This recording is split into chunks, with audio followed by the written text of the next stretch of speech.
আজকে তো আমার মেয়ে দুটোর জন্মদিন, তো সেই উপলক্ষে কিছুই করা হয়নি আজকে, শুধু একটু চিকেন ভাত করা হয়েছে। ওরা একটু চিকেন খেতে ভালোবাসে, তো একটু চিকেন করা হয়েছে। আর আগের দিনটা তো তোমরা দেখেছোই, একটু কেক আনা হয়েছিল। পায়েসটা করবো না, কেননা ওদেরকে আমি না দুধটা দিই না, ছোটো থেকেই দুধ দিই না, তো তো দুধটা আমার মনে হয় না যে হঠাৎ করে দেওয়া উচিত। এটা ডাক্তার বলেছিল যে ছোটোবেলা থেকে যেই জিনিসটা ওরা না খায়নি সেই জিনিসটা ওদেরকে হঠাৎ করে দেবেন না, তো সেই জিনিসটাই দুধটা পায়েসটা করবো না। তো এই ওদের ছোটো মোটো ইয়ে, আর ওরা মিষ্টি খেতে খুব ভালোবাসে, রসগোল্লা।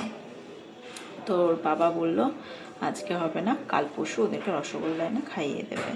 হ্যাঁ, আর এই বছর শীতেও অবশ্য রসগোল্লা খাওয়া হয়নি, নতুন গুড়ের রসগোল্লা, তারপর হলো জয়নগরের মোয়া। এগুলো তো শীত স্পেশাল না, বড়দিনের আগে এগুলো ওঠে, আর এগুলো আমরা শীতে খাই। তো এখানে আমি এখন জালিচেরির ভাতই মাখছি, আর মা দুটো বসে আছে, এখনো বেলুন ঝুলছে, বেলুনগুলো ভয় পাচ্ছে ওরা। বুঝলে আগে বেলুনও আনতাম না। এই যে বেলুন লাগানো, কিন্তু ঝুলিয়ে আছে, ওদিকে দেখো বেলুন লাগানো। আর এই যে মা দুটো বসে আছে। চেরু, ও চেরু, কেমন কাটছে মা আজকে জন্মদিন? আজকে জন্মদিন উপলক্ষে স্পেশাল ওদের পাপার কাছ থেকে গিফট হলো বকা আর মার না খাওয়া। সবসময় বকা মার খায়, খুব দুষ্টু, খুব দুষ্টু। তাই আজকে আমি সব কিছু হ্যান্ডেল করছি। সব দেখো, আমার দ্বারা রোজ তো সম্ভব না বারবার করে ওদেরকে পটিতে নিয়ে যাওয়ানো। বারবার বলতে 3 বেলা ওদের পটিতে নিয়ে যাওয়া, শুশুতে নিয়ে যাওয়া, ছাদে নিয়ে যাওয়ানো, উঠোনে ছাড়া সম্ভব হয় না। তাই আমি কিছুটা করি, ও কিছুটা করে। তাই আজকে আমিই পুরো দায়িত্ব নিয়ে নিয়েছি। জানি পাপার সাথে গেলেই বকা খাবে, তাও এখনও সন্ধ্যাবেলা বাকি আছে, এখনও তো সকাল থেকে বকা খাইনি। চলো ওদেরকে ভাত দিচ্ছি, ওদেরকে ভাত দিই, ওরা খাক। ওদের কোনো সবজি ছাড়া করে দিয়েছি, ওরা সবজি দিয়ে না অতটা ভালোবাসে না। আজকে দিনটা সবজি ছাড়াই খাক। চিকেন বেশ অনেকটাই নিয়ে এসেছে পাপা, কিন্তু আমি একসঙ্গে সব পুরোটা রান্না করিনি, আজকে রেখে দিয়েছি। কালকে করে দেবো, পরশু দিন হয়ে যাবে, 2 দিন 3 দিন হয়ে যাবে।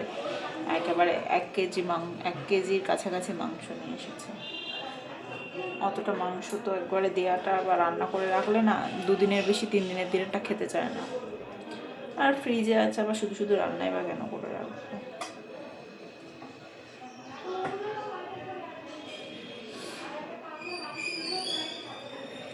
আজকে মা দুটো একা একাই খেয়ে নেবে, খাওয়াতে হবে না।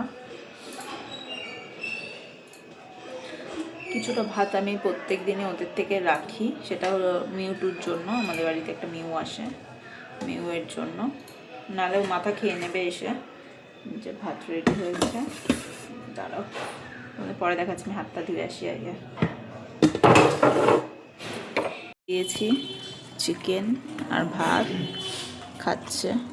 এই যে খেয়ে নাও মা, খেয়ে নাও।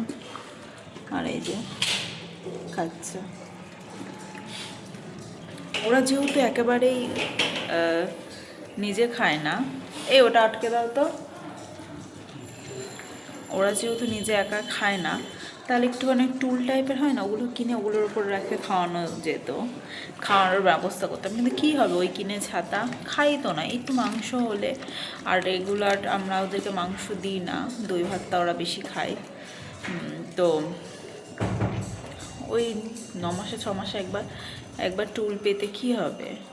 দেখো মাংস ওরা খাওয়ানো ভালো, কিন্তু আমরা চেষ্টা করি যতটা কম খাওয়ানো, নিজেরাও একটু কম খাওয়ার চেষ্টা করি। দই ভাত বা নিরামিষ ভাত খাওয়া বেশি প্রেফার করি। তো খাই না একেবারে বলবো না যে আমরা একেবারে ভেজিটেরিয়ান, কিন্তু আমরা কম খাই তুলনা, এমনকি আমাদের কুকুর দুটোকেও কম খাওয়ায়, না খেলে নয়, তাই ওরকম খায়। ছেড়ে দিলে আরও ভালো হয়। তো যাই হোক, মারা ভালো খায়, ছাড়তে পারবো, ওদেরকে তো ছাড়াতেই পারবো না। খাচ্ছে, চারিদিক ছিটিয়ে খাচ্ছে। আর এই যে এরা খেতে ভালো করে খেতে জানে না, জানো, এখনও এত বড় হয়ে গেছে, এখনও পর্যন্ত ভালো করে খেতে জানে না। এদিকে পাপাও স্নান করে চলে এসেছে, এই যে পাপা স্নান করে চলে এসেছে, আর এই যে মাম্মুদের খাওয়া হচ্ছে। আর আজকে আমার স্পেশাল ডিশ হচ্ছে বাঁধাকপি, আগের দিনের, তাও আবার বাঁধাকপি আর ভাত খাবো আজকে। এখন মাছ মাংস লোকে কত 10 পদ রান্না করে খায় না, আমরাও খেতাম বাড়িতে, মানে আমার বাবার বাড়িতে খেতাম। তো এখানে আমি আর আমার হাজব্যান্ড খাই, নিচে শাশুড়ি রান্না করে খাই, আলাদা খাই যেহেতু। তো আমাদের বাঁধাকপি ছাড়া আর কিছু নেই আজকে। 2-3 দিন রান্না করবো না, আলু চচ্চড়ি ভাত দিয়ে চলবে। আর আমার হাজব্যান্ডের কোনো ব্যাপার না, আলু চচ্চড়ি খুব ভালো খায়, সকাল দুপুর রাত 3 বেলা আলু চচ্চড়ি দিলে ওর কিছু লাগে না। আর ওরও শরীরটা ভালো না, আর আমারও শরীরটা খুব একটা জুতের না, তাই নর্মাল। যাই হোক, এই ছিল আমার মেয়ের আজকে বার্থডে সেলিব্রেশন। টাটা।